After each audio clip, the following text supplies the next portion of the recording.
Il-proġett tal-junction tal-Marsa issa huwa nofsu lest hekk kif bdew jitpoġġew uħud mill-14 trafu tal-konkos twal madwar 31 metru li huma l-itwal fil-proġett.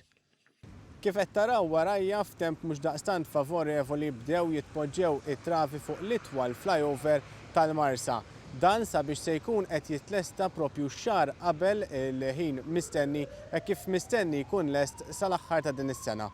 Il-kap eżekuttiv tal-Aġenzija tal-Gvern Infrastruttura Malta, Frederica Zoppardi, spjega l-proċess li bih bdew jitpoġġew dawn it-travi fuq il-flyover li se toħloq konnessjoni diretta lejn it-Tramuntana bejn triq Aldomoro u Vjal Santa Lucia bit-triq btul ta' żewġ grounds tal-futbol, jiġifieri 227 metru sakemm tingħaqad mal-ogħla parti tal-flyover li diġà huwa miftuħ u qed jintuża.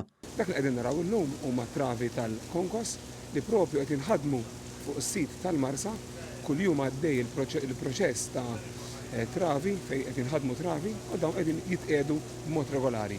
Bħalma qed inqiegħdu llum u antiċipat anke sa żmien ġimgħa inqiegħdu stretch oħra. U biex bekk waħda wara l-oħra nkunu nistgħu naslu fit-tmiem tal-flyover ukoll.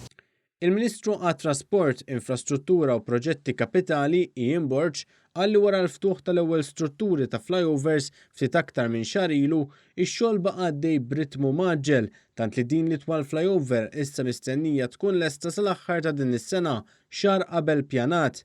Dan filwaqt li l-flyover l-oħra wkoll mistennija tkun lesta sal-aħħar ta' Jannar. U għafakkar li l-proġett tal-Marsa Junction huwa parti minn pjan sħiħ ta' tibdil infrastrutturali.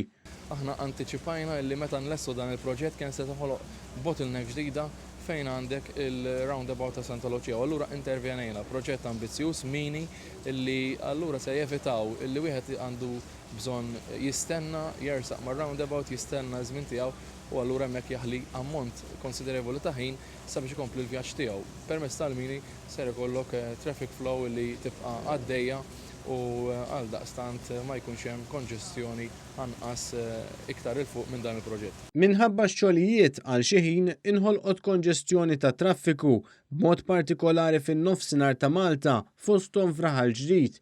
Il-Ministru Ian Borch irringrazzja mhux biss lil ħaddiema u lil dawk kollha li qed jaħdmu fuq il-proġett, iżda wkoll in-nies bil-kooperazzjoni tagħhom qed jagħmluha ħafna iżjed faċli biex dan it-titjib kbir fl-infrastruttura ta' pajjiżna ikun jista' jitwettaq.